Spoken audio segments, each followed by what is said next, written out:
18 h. Les bénévoles de la Croix-Rouge sont en cuisine. Ils préparent la soupe, le café et les sandwichs. On se frotte bien les mains, on désinfecte. Depuis le premier confinement, ils sont une quarantaine à avoir rejoint l'équipe des Maraudes. Parmi eux, Mélodie, étudiante en école de commerce.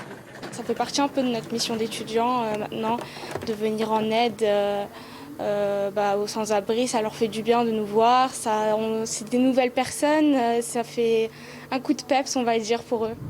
Depuis dimanche, le SAMU social a repris les tournées quotidiennes.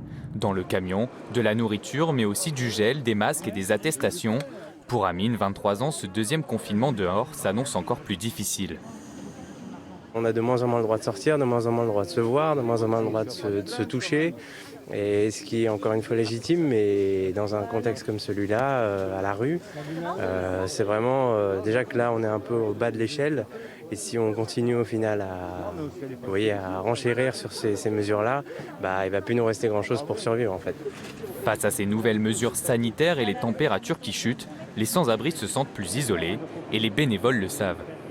Il y a moins de monde dans la rue en tant que passant. Donc certains bénéficiaires font ce qu'on appelle la manche aussi. Donc là, cette population-là n'est pas là pour les aider. Donc ça peut devenir un peu compliqué. Oui. Alors, le SAMU social redouble d'efforts. 80 bénévoles se relaient sur les maraudes, 6 par soir, pour apporter à manger et surtout du réconfort aux plus démunis.